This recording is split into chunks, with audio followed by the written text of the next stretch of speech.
Hello and welcome to the Boag World Show, the longest running web design podcast where we look at user experience design, conversion optimization and working in the web.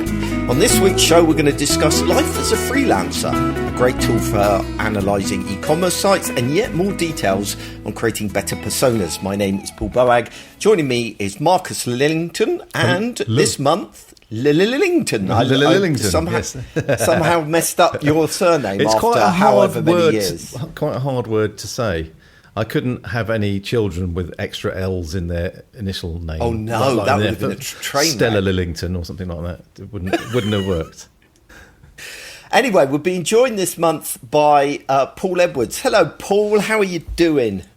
Hello. I'm great. How are you both? Very well, Paul. Always nice to see you on the show. You know, has he been on before then? I think it was a very long time ago, possibly years ago. Well, it will have been years ago. Well, the reason we have Paul on the show is because he's my therapist now. We had a great chat earlier today, and he put the words to rights for me. So I'm very grateful to him. But no, actually, the real reason I wanted him on the show is Paul's a part of the Agency Academy, and he's really good at challenging me over some of the shit that I talk. And in particular around, it's very easy to fall into the trap where the advice that I give tends to be advice for the kinds of clients that I work with, right? Because us and Headscape, or you and me and you, we work with clients like, Doctors Without Borders and GlaxoSmithKline and, major universities and all of these really big organizations. And so that is the perspective we're often coming from. And Paul doesn't work on those kinds of sites. Paul works on normal websites for normal clients, business owners and people like that are building out their own websites, or small teams. And we haven't really talked about that on the show. So I thought, let's get somebody who actually deals with the real kind of nitty gritty shit of working with clients who have actually got skin in the game, right? That are spending their own money rather than, some multinational corporation's money. So that was the kind of thought process. Is that a fair introduction, Paul? Have I maligned you in any way? It's a big question, I'll be honest. It's and when I actually sat down and sort of thought about this the other day, I realised I've worked for a massive variety of organisations and sort of entity types of varying sizes. So I wouldn't consider that perhaps I just deal with sort of small sites. It's the thing that's more in common between all of my clients is the circumstances they find themselves in. So whether they have a very small sort of marketing team or no marketing team, indeed. Yeah. And I found that can often be really independent of what type of organisation it is or the size of them. I've worked for organisations who are quite small, who have a dedicated sort of marketing team that are very much sort of on the ball, and I've worked for larger institutions who work all around the world who don't have any centralized kind of processes. So I think that the common denominator is probably dealing with someone who is either short on time or technical skill. Yeah. And that tends to be who I work for. Yeah. But I think those things apply to us as well, Paul. We tend to get hired by people who are short on technical skill, or short on time. That applies. I think it's. See, perhaps it applies less in my situation then, because I often find myself working with clients who are pretty switched on and also have tend to work in organisations where things move quite slowly. So maybe that's it. I don't know. But anyway, I liked Paul's different perspective on things, and basically I like the fact that he challenged me a bit over stuff, because I get too many people blowing smoke up my arse. I think that's what happens when you get older. Have you found that, Marcus? People disagree with you less? No. Because you're really old, so people should really be at this stage.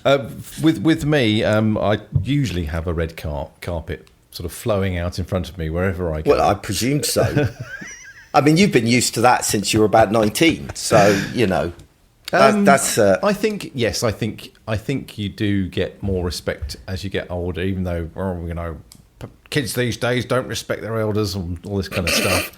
I actually don't think that's true, and I think maybe it's not true for everyone, but yes, I think that would be a fair response to your question, Paul, that I probably do get more respect simply because I'm silvery and grey these days.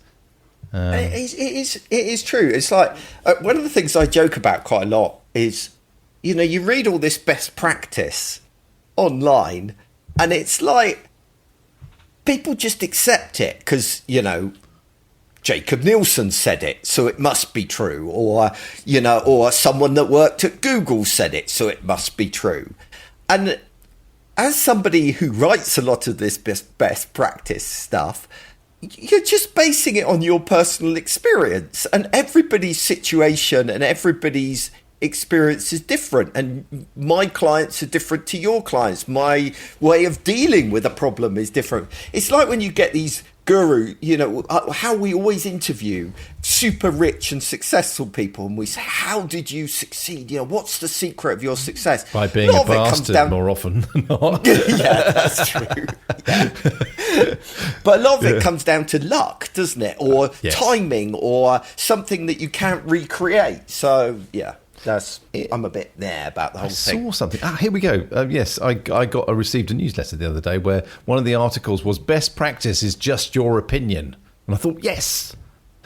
Wasn't that me? That sounds like something I'd write. No, it wasn't. It was a speaker at UX London, a guy called Craig Abbott, wants you to mind your language. He argues that the term best practice in accessibility audits downplays genuine barriers, and that using this subjective term means important action can feel somewhat optional.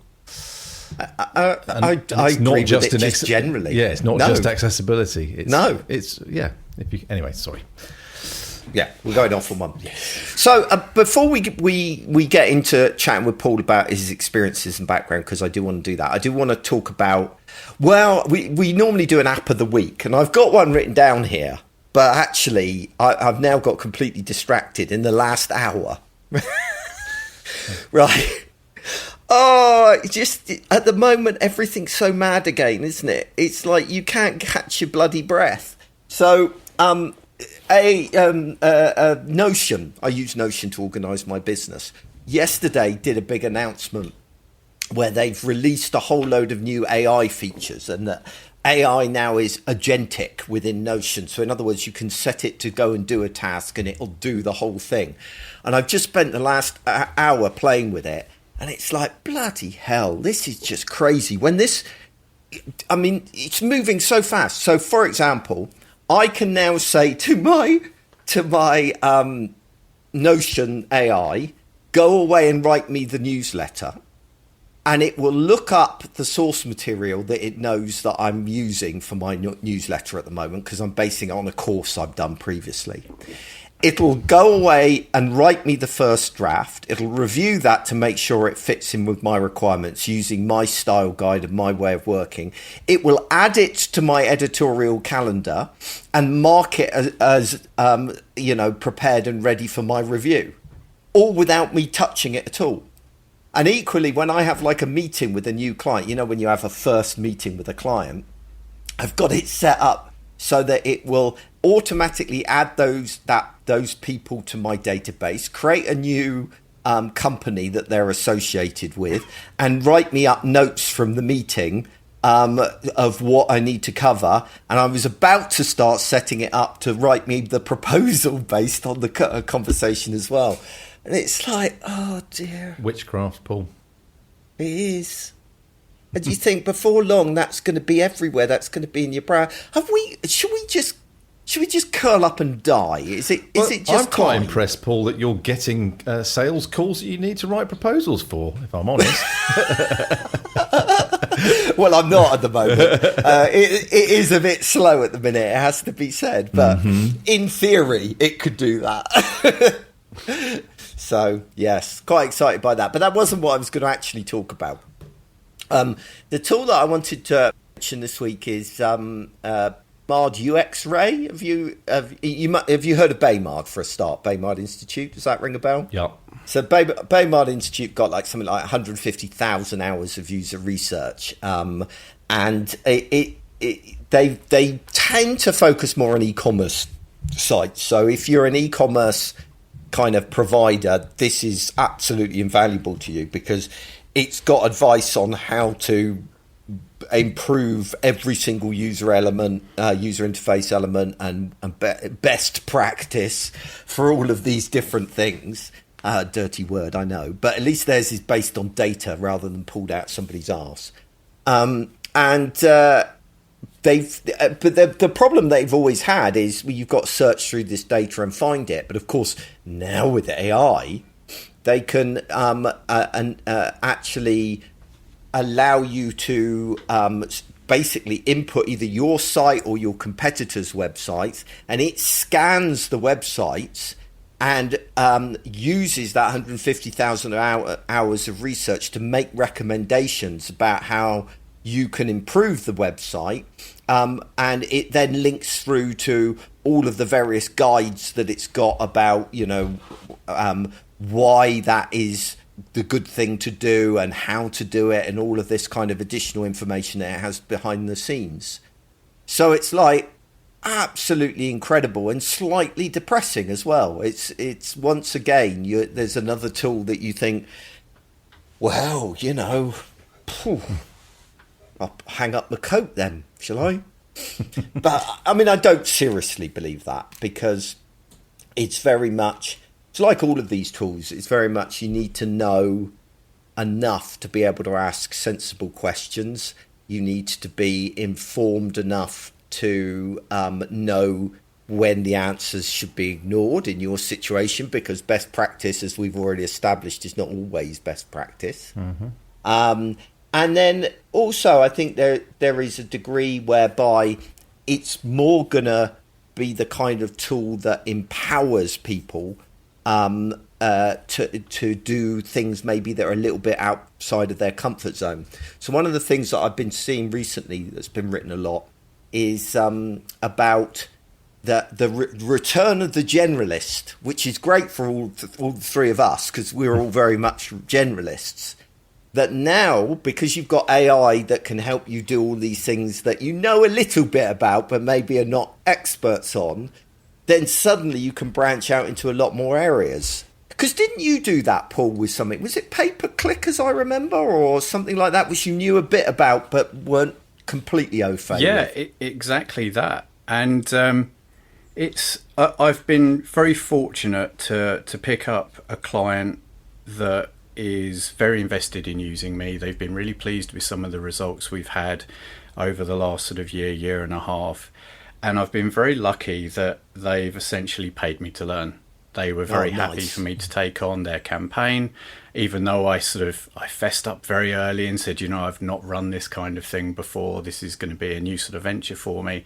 And they were very happy for me to run with it. And using AI to support my learning in that was fantastic, because I had a certain amount of knowledge of the product already, and I dabbled with a few things, but it really allowed me to plug the gaps and see what I was missing, really. And it's helped tremendously in analysing a lot of the data, because as you both know, the sheer amount of data that you can pull out of Google Ads or any sort of PPC campaign is massive. So being able to look for insights and trends in that, it's really supported my learning. And after sort of running with it for a while, we've come out with completely new campaigns, a sort of much lower sort of spend, a huge increase in the number of clicks coming through.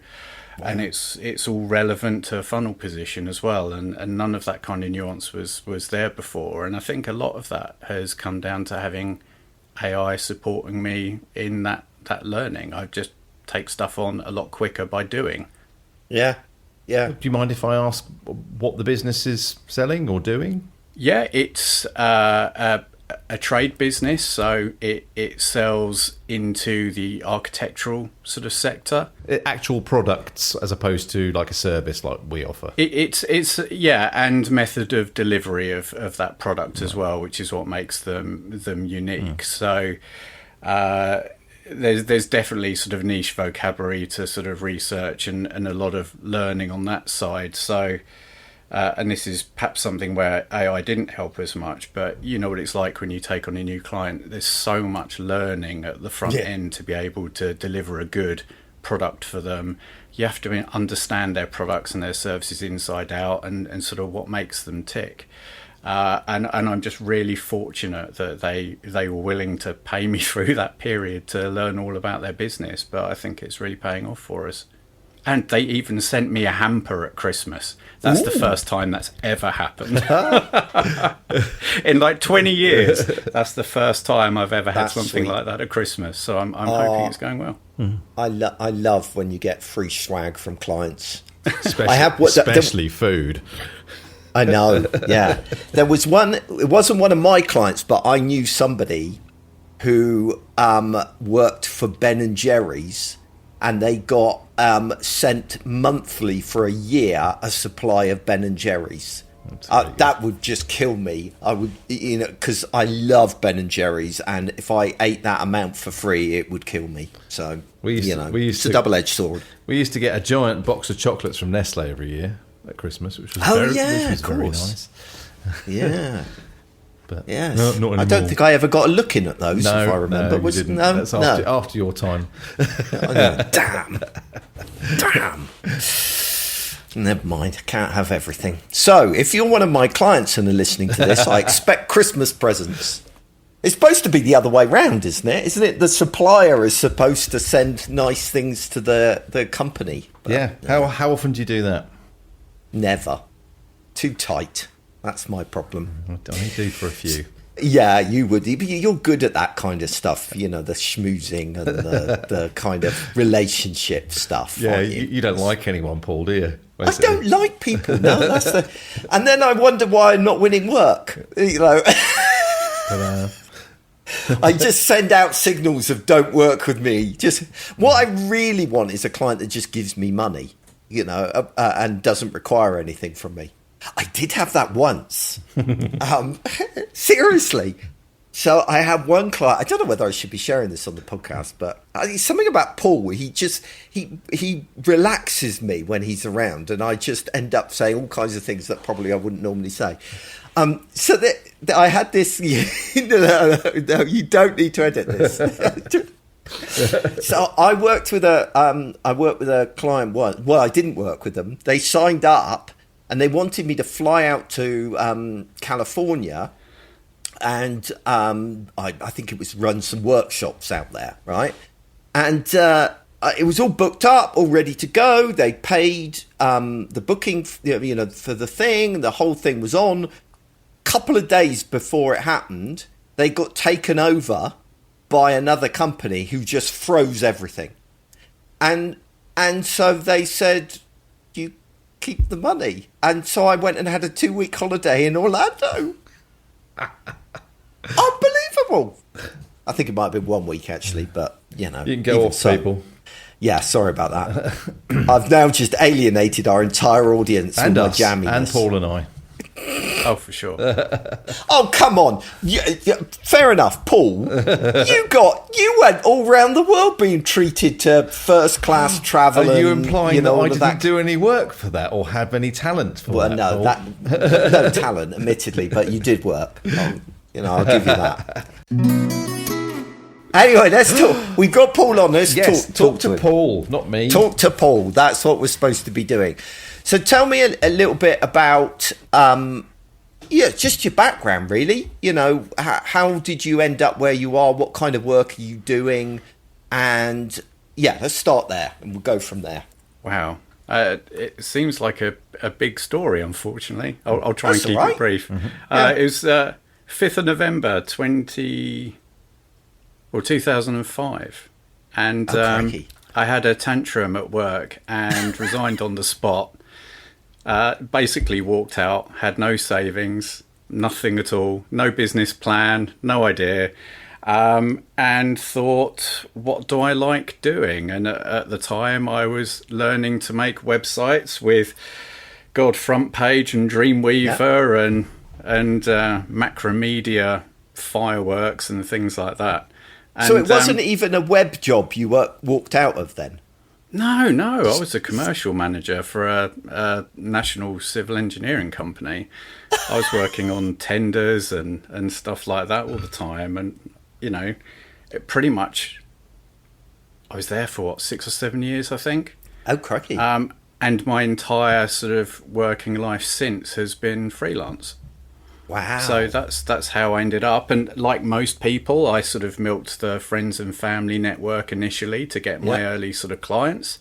That's what took me into working in academia and some large sort of projects sort of around the world in developing countries. Really? Work funded by Bill and Melinda Gates Foundation, DFID, World Bank, that kind of stuff. Which is no indication of budget, I should add. just because some of the funders are large, it doesn't necessarily mean that the project is flush. But that gave me experience of working with other agencies in France and Italy, and projects in Africa, and that was such a wonderful opportunity and such a great way to sort of cut my teeth. And from there on, it was the mad scrabble to get some kind of income to pay the rent and all the bills. And welcome to freelancing. And I've been doing that sort of ever since, really. So where are things now? Where how would you describe your business at the moment? Yeah, it's in a position where I'm pivoting a little bit and sort of moving sort of through my career. But I guess looking back, I don't think it's ever been static. I think what I do and who I work for has been in a very gradual and constant sort of state of change. Whereas I used to work on sort of building and designing websites, I've moved into a bit more consultancy, and in the last year, a degree of coaching, and as we discussed earlier, sort of PPC work. Wherever the money is, you go. Yeah, and the demand, and quite honestly, what I'm enjoying working on and what I'm interested in.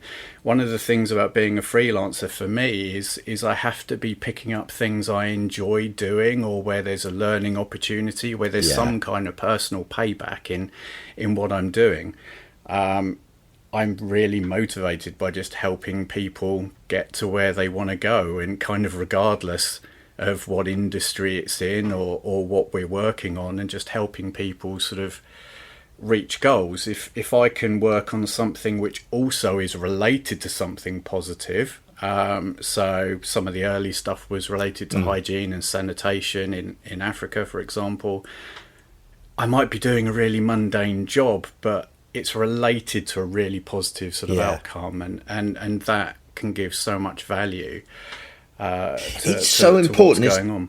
It's so important, isn't it, to find that thing in a project that ticks the box for you. That it's either got to be a shit ton of money, or it's got to be a worthy cause, or it's got to be a new thing to play with, or it's got to be something that you can find in it that draws you in. Otherwise, it gets so dull, doesn't it? Yeah, and I'm not massively motivated by money, so that puts even more pressure on attaining those other things. But the feel-good thing for me is just helping people get somewhere, and that is related a lot more to working with SMEs rather than very large organisations. I think it's the opportunity for having an impact is much larger there. And I think the opportunity cost of not doing well is larger as well. So if you're working for a small business owner, how many clicks they're getting from their campaign directly relates to how much money they bring home at the end of the month, and the security of their family. There's a lot of motivation behind the opportunity cost of working with sort of smaller organisations, but on the flip side of that as well, it's when you do really well, a lot more of the credit for that sort of goes to you. Not that it's seeking a credit kind of thing, but I know it what certainly you mean, makes you feel good. Yeah. I don't think I'd ever really thought that through, because it is true that a lot of the project work that I do is, I'm one of a number of people that influence the direction of that project and whether the project succeeds or not. And I very rarely get to see through to the end of a project and see how well it succeeds or fails. So you're much more detached than you are when you're working with smaller stuff, which is, I can understand that. That probably explains my lack of motivation sometimes. And my work has a really long life cycle as well. I've had clients in excess of 10 years. I'd say my average sort of lifespan is much more sort of 4 to 5 years, but I've had some really, really long-term clients. And I love that as well. And that's part of the shift in the last year or so as well, is I do much less project work than I used to. And I can't totally put my finger on why, but it's moved towards a lot more retainer work and a lot more sort of time bank work, which is fantastic for me, and in terms of security of income, it's fantastic. But also it guarantees that time for the client, and it means we can have ongoing sort of projects where we iteratively improve things rather than just a one-hit project and we're done. So that's both really enjoyable to be able to continually feed back into something that you're familiar with, but also in terms of benefits to the client, I actually become a point of continuity in their organisation. So if they have a churn of staff, and in some of these small marketing teams, there can be quite a high churn. One of my retainer clients, it was a department of 2, and both of those people have changed in the last year. Right. And I'm literally the continuity. So there's an awful lot of value to be able to add by just being a remote team member. One of the things that I've noticed, we've worked with a few smaller clients over the years, in air quotes, and it's always, not always, most of the time, there's been a bit of tension there. And it was interesting listening to you hear you say about, for that business owner, what you do affects whether they put food on the table, was quite powerful. And I think it relates to the tension that we used to feel. It was always a case of there might be a time when business was slow, so we're going to go for anything and we'll really push the price down to win this work. But of course, often the smaller business is thinking they're paying through the nose for an agency, like us with 10 people in it. And there's this kind of constant loggerheads of, we feel like we're cutting loads of corners to win the work, and they feel like they're paying way over the odds. So, and we just realised many years ago that we're too big an organisation. Yeah. Our overheads are too great for us to be doing work for companies that have kind of one owner who is in that situation. So we just kind of walked away from it. And it's been a bit of an eye-opener for me, I guess. It made me realise that it really, really matters, and maybe I was a bit arrogant with my attitude about, if they can't afford us, all this kind of thing. It actually is really valuable to have people like you, Paul, who are on your own. You don't have the overheads like Headscape does. Our team cost a lot. So you're in a position to be able to help those people, which I think is really great. To be honest, I think it's been really key to my survival as well. Especially if you look back to COVID and the years after, being sort of agile in terms of low costs and what have you. I'm not even sure that's a phrase, but having the low overheads has allowed me to just literally survive past so many of the local agencies, because I used to do an awful lot of white label work for local marketing agencies as well, who perhaps were having hard times and they let their web team go, so they'd outsource to me or other local freelancers. Most of those people from then are gone now for me locally. They just don't exist anymore. So there are those benefits to freelancing as well. It's interesting. It's challenging and stressful sometimes, but it's certainly rewarding and interesting. Yeah. I think that the whole area of motivation and relationship with clients is a really important one of building up that good working relationship where you want them to succeed and you actually care about the projects, and it makes an enormous difference. You know, that there are some clients that I work with who I never quite click with, you know, not many, so it's very easy to lose your motivation and your excitement for those projects because, you know, you don't feel like you're helping as much. I think you probably are, but you're not getting anything back the other way, which is an aspect of it. And I mean, even though I don't get to maybe change businesses in the way that you do, you know, with maybe some of your smaller clients, I do get to help people in their individual careers within those companies. I help them succeed within their remit. So that's why I like doing the design leadership work that I do, where I'm working with UX leaders within organizations who oftentimes those UX teams are overlooked or ignored and nobody really cares about UX. And, you know, and I help them build that profile internally, you know, and begin to make a difference. That kind of thing is really satisfying, which I guess is my equivalent of what you're talking about. Yeah, it's interesting. As a freelancer, I think you're talking about those relationships. It's something I've had to become very good at over the years, and it has taken me a long time, is to really consciously filter my prospects and make sure that I only take on people where we really are going to have a great relationship. Yeah. So you're talking about clients, perhaps we don't quite gel. That's just not going to last for me. Yeah. Because it can just become either incredibly stressful or sort of confusing. So I hear people say this a lot, right? And the cynical part of me goes, yeah, that's easy to say if you've got enough leads coming in. But can you really bring yourself to turn away a paying client if they don't feel like a good fit when you need the work? Do you do absolutely, that? Because good for you. Absolutely, because like most things, my knowledge has come from making mistakes. Yeah. And I wouldn't sell it to clients this way, but I've made a hell of a lot of mistakes. I've made so many mistakes that I've learned an awful lot. And I think I can squeeze quite a lot of learning out of those mistakes. And I've found that by taking someone on to keep the lights on, even if it's not a great fit, it costs me so much more in stress and lost time.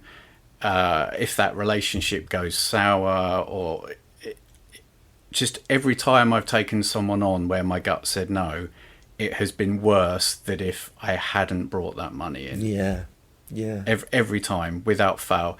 And so I risk score new clients. I have a process I go through to risk score them. I research their company's house. I look at all of their submitted accounts and finances. I will Google the hell out of a client and the person I'm talking to, and I will try and be myself straight away and explain that I am incredibly blunt, because I have this issue where if I think it, I'm pretty much going to say it. It's not meant to that. Just that's why we like one another. Yeah. So it's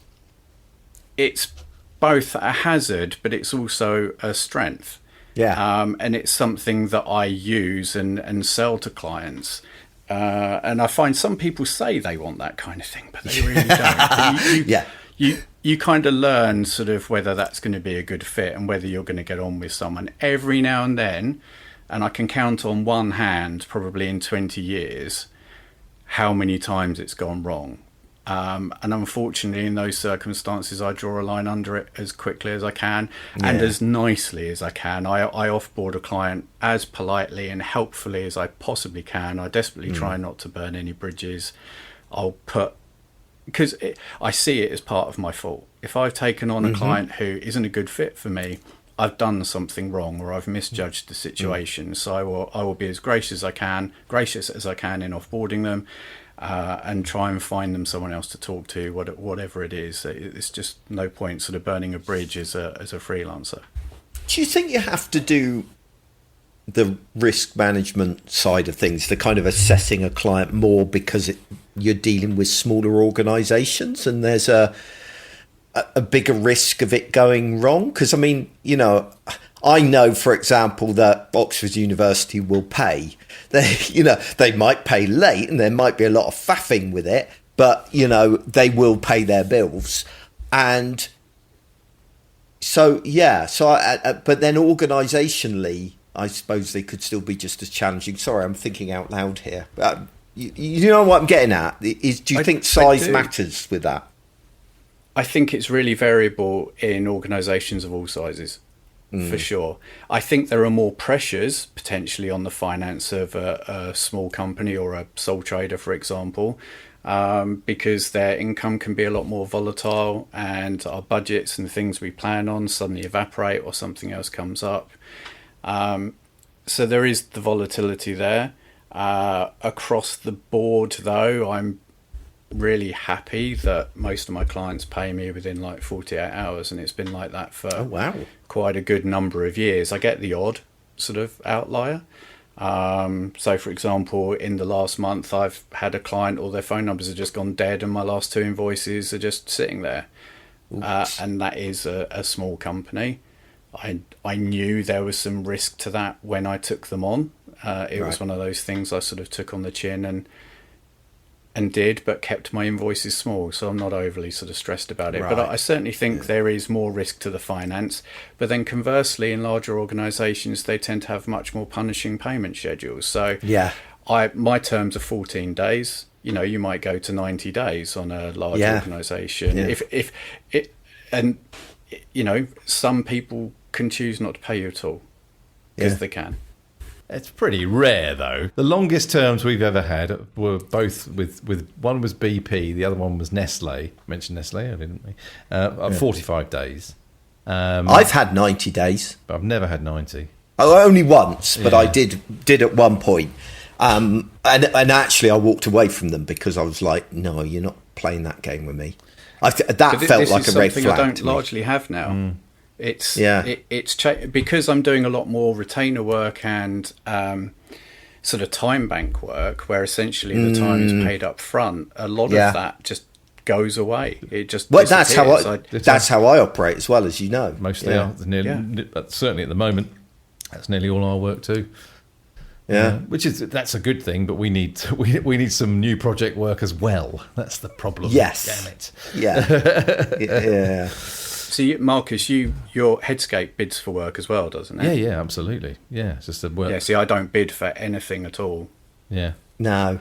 I had an interesting one this week, actually, because I won't go through invitations to tender. And so I got contacted by somebody or other, and we had an initial call, and it was going really well, and I was really excited. And then they said, "Oh, we're going out to a couple of other people." And I thought, "Oh, here we go." And they said, "But we'll pay you to go through the tender process." And it's like, well, that's fair enough then. Great, yeah, I'll do it. So I thought that was. She said, and I thought her response was brilliant, because I was surprised and said I was surprised, and it doesn't normally happen. Mm-hmm. And she said, well, there's no point of not paying people because you just get the desperate people otherwise, right? You don't get the people that are really good because they're too busy to do it. I mean, that's a bit different with agencies, because agencies are set up to, they've got like people like Marcus that do the majority of sales is a big part of their job. But, if you're trying to get an individual consultant or a small small freelancer or something like that, then, you're not going to get quality if you make them jump through too many hoops, because the people that are in demand won't jump through those hoops. But let's talk about budget more, because I'm interested in budget when you work on smaller client projects, especially within the context of kind of best practice, back to this phrase that we don't like. That when you're working with a tighter budget, you have to make, in my experience, the money go as far as possible, obviously, right?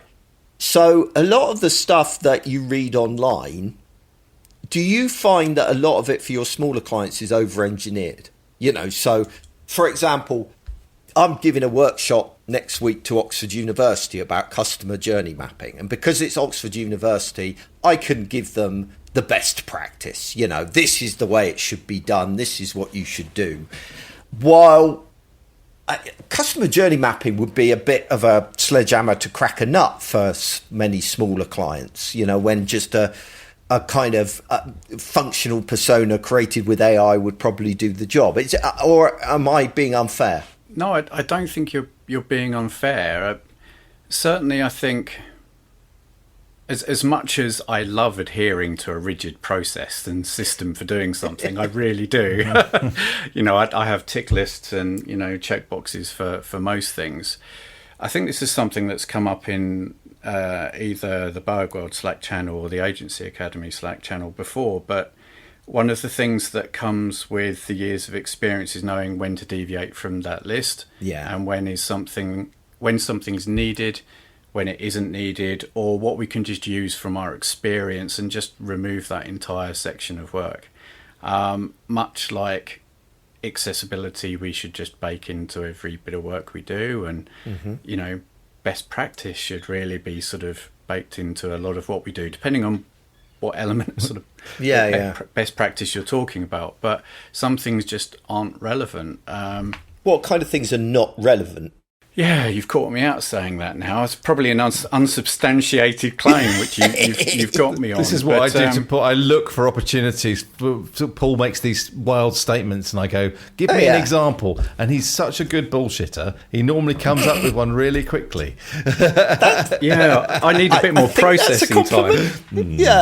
No, what I'm thinking is do you get to do, with many of your clients, do you get to do things like user research?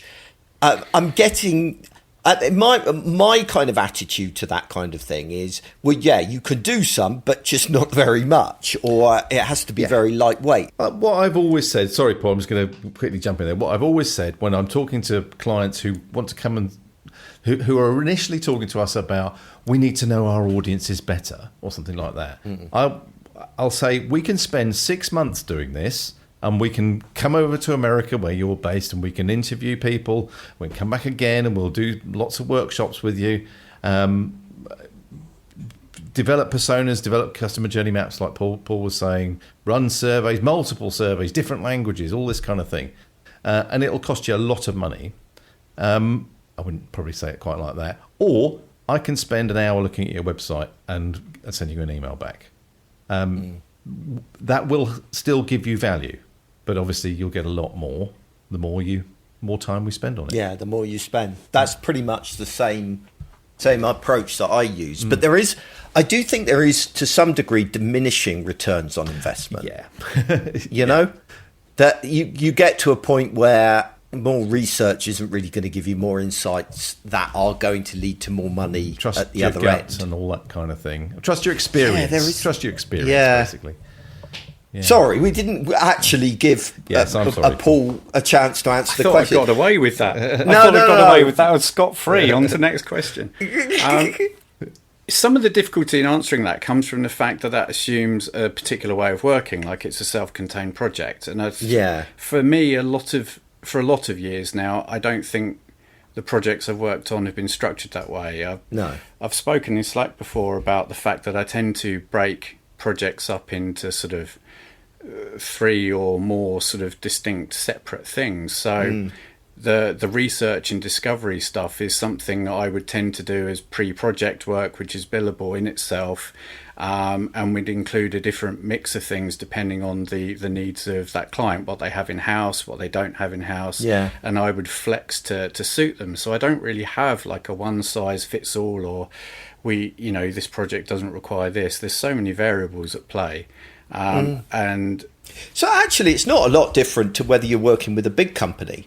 I think what the way you should work with a big company, because I do think sometimes we're in danger of overselling things that aren't actually beneficial to bigger organizations simply because they can pay for it. And for, I guess, the motivation for doing different things can be a little bit different. So let's take, for example, something like user research. If you're working with a smaller organization, they might get away with less research because you're dealing with the primary decision maker. You go with your gut and your experience and all of the rest of it, and you can always iterate it post-launch anyway.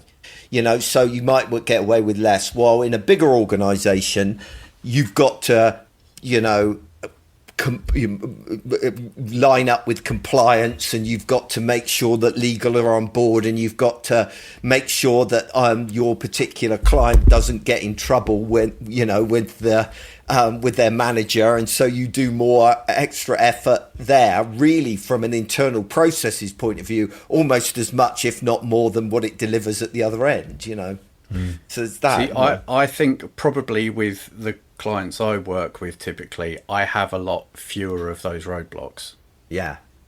So yeah. I don't necessarily have a legal department that they're going to. A lot of these people either don't exist, or certainly not in a capacity where they'd interact with the project. But also, I may come on board and a certain amount of work has been done by another agency and is handed over to me. They may have something from a year before which they think is on point and they want me to use. I think the smiles in the room there probably sort of show how valid that might be. That's a common. So I may not be doing all of those tasks, or it might be I'm one of several people brought on board, one of several freelancers, and if that's the case, I offer up very, very early on to be the intermediary between the company and all of those other contractors. So I will make myself the conduit of communication. Not a PM, but just helping coordinate people and acting as a translator to what may be a non-technical client. Yeah, I think that's very smart. Yeah, because I think I bridge those two things. I'm not super techie, but I'm techie enough to be able to sort of explain one to the other. Yeah. I do that quite a lot as well. So I will, manage. It's not the right word, is it, really? Because these people are capable of managing themselves. Facilitate. That sounds so bloody pretentious. But yes, facilitate. No, I get it. So does that leave you ever frustrated when you kind of read all this stuff that you read online, of feeling like a lot of it is not applicable, or is maybe naive to real world circumstances that you come across? Basically, I'm saying this is your opportunity to tell me that everything I put out is shit because it doesn't apply to the kind of clients that you work with. So is that a problem, do you think? Because I don't see a lot of people writing a kind of education material for those that are working with smaller clients. It doesn't seem to exist to the same level, or perhaps I just don't read it, or it isn't needed. Yeah, it's do I get frustrated at things not being applicable? No, I just don't apply them, and I don't pay attention to them if I don't think they apply. No. It's not something that really sort of grates or bugs me in some ways. Being a generalist, as you said, I've long taken the things I need, learned the things I need, and disregarded the rest, essentially. So I'm one that always picks and chooses the relevant information or tools. I'll only learn the bit of a language I need to do that particular job, for example, because otherwise my head would explode. There's just one of me. But it is interesting, isn't it? Even within and we need to wrap up soon. I've just looked at what the time is. I could talk to you forever. Chat. It is interesting in the agency academy of like, there is one guy, I won't mention his name because that's mean, who reads everything and tries to take everything in and apply all the best practice the way you read it online, and he's almost paralyzed by the enormity of all of this stuff that may or may not be applicable in his situation. So I think it's really good to have the kind of attitude you've talked about, Paul, where you just go, well, that doesn't apply to me, or that's not right in my situation. To be fair, I do get the same kind of paralysis, because I think I've brought this up before with regard to AI. When you're engaging with AI to complete things and it's saying, do you just want me to do this? And do you just want me to do this? Yeah. I can suddenly be overwhelmed with such thousands and thousands of words of information. Yeah. There can be 4 or 5 versions of the document I'm just working on. There is such a deluge of stuff to wade through that it's totally overwhelming. And that's not something where I found a good tool for managing that yet. Well, take my way of doing it, Paul. I did exactly the same today. I thought, I better run this through AI, what I'm thinking about. And literally thousands of words in, I've just gone delete and ignored it completely, because I can't see. That's what I'm using Notion for now. So Notion is my AI graveyard, where I put all of the information that I can't cope with from ChatGPT, where I'll process it later, in air quotes, and then after a while I just delete it all. I tend to instead just say, no, that's too much. Give me less, summarize it for me. And that's helped me a bit, but I do know it is a problem of just going, oh shit, I can't wrap my head around all of this. Just give me the bottom line here. There's no doubt that AI is providing, efficiency, massive efficiencies for people. But there is a kind of a not talked about element of it, of you have to read all this shit to make sure it's right. And there is so much of it a lot of the time. And you're right, though, Paul, just ask it, just keep summarising, cut it down. But there's a temptation to go, that must be right. It'll, cut and paste. Yeah. I'm not saying... You can't do that. Yeah, and it's... what I've taken to doing is I will, once it's summarised it down for me, if I'm looking at some of it, I'm sus about it, and this is why you still need a good degree of knowledge to be able to get the most out of AI, because you need to be able to identify what feels a bit sus. If it says something that I'm unsure about, I say, what made you say that? What led you to that conclusion? Yeah. And then it'll churn out a load of other words about why it came up with that conclusion, and I will say, can you give me a source for some of that? Where can I go and double check this? So that's kind of how I'm doing it. I'm not saying that's right, but it's giving me probably a false sense of security, but it helps. Fair enough. It gives me false information all the time. Even if I give it a source of reviews and testimonials, it will come back and it's made a bunch of them up. Yeah. Even though I've given it like 100 reviews to read. Yeah. And I'm asking for it to pull information from it, it will just make it up. But what I was hoping to say about AI was, because I think perhaps you were looking for some kind of insight from freelancer world. AI has been so useful in helping me get out my own way. As someone who's really motivated to help people achieve and reach their goals, and because the opportunity cost is really high of me getting it wrong, as I mentioned earlier, even if I've known 90% how to do something to help a client or help them get to their goal, I would have declined the work, even though I didn't know that last tiny percent. Yeah. And AI allows me to just bridge that last 10% and have the confidence to say yes to something. I wouldn't take on work where I just don't know anything about it, because you're just going to mess the client up. No one wins from that. But it just allows me to get out my own way, give me a little bit of confidence for dealing with something where I'm most of the way there anyway. And I think from that aspect, it's just such a wonderful tool for me. It helps massively.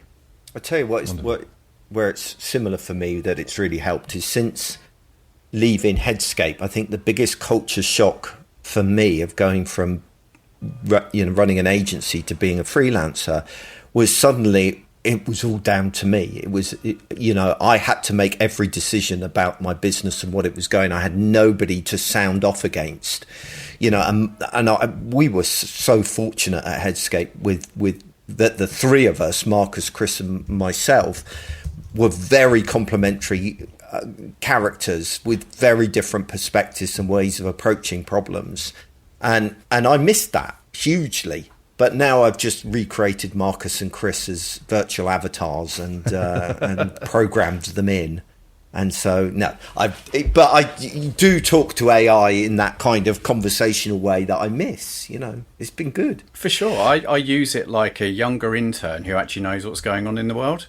Yeah. Rather than, someone who's nearly 50 and is perhaps not on the cutting edge. Because essentially I sit in a garden building all day in isolation. Yeah. So having access to resources like AI to sort of fill in the more modern edge of different languages, for example, that I may not have learned, having resources like the Slack channel handy and being able to talk to you guys, it just makes such a difference. They're both support networks which are really useful being a freelancer, and I think life was a lot harder without having those kind of resources to hand. It just makes such a huge difference. We really should wrap up, but I did say at the top of the show that I wanted to mention a couple of things that's worth people's attention this week. In a few shows ago, we talked about, I think it might have been last month, talked about the idea of functional AI created personas. I just wanted to let people know that I've now written a Smashing Magazine post on that and the method that I use for that. So that will be in the show notes that you can check out. Another thing, just to circle back to that whole thing about our role becoming increasingly generalist. The Nielsen Norman Group have just posted a video on YouTube, and I'll link to that in the show notes as well, which it talks about that resurgence of the generalist, and also trying to encourage us all to adopt the term experience design rather than user experience design, which their logic is that UX design has now got a bad reputation and people think it's something that it's not. And so we now need to rename it. But I think the problem is that I don't agree with them over that one, but I can't be bothered to argue about it here. But you can go to boag.world/027. And that will take you to the show notes, which will include links to all of that. The problem is not the word user. The problem is the word design. Because whenever people think of design, the normal person thinks of visual design, of user interfaces. And so that's what causes it. Yeah, anyway, I'll let it go. I'm letting it go. It's fine. It's all good. Marcus. Do you want a joke? Yeah, to distract you. Distract me. Yeah. A perfectionist walks into a bar. Apparently, it wasn't set high enough. That's terrible. That is a particularly bad one. No, it's not. That's quite a good one. Come on. Wow. Well, good and bad, it's a circle, isn't it? If it's bad enough, it ends up being good. Yeah. Is that not how it works? Mm-hmm. Ted thought it was good. Look, there he is. Bless him. Ted brought you a slipper. He's going to bed. Ted's walking up the stairs to my bed. Bless him. And just to clarify for people listening on audio, Ted is a dog. He's a Labrador. And not some, I don't know, strange house slave. Like Marcus doesn't live in Harry Potter. He's not got a Dobby that walks around his house. And on that bombshell we shall end. We will talk to you again in a month. Thank you very much for listening. Goodbye.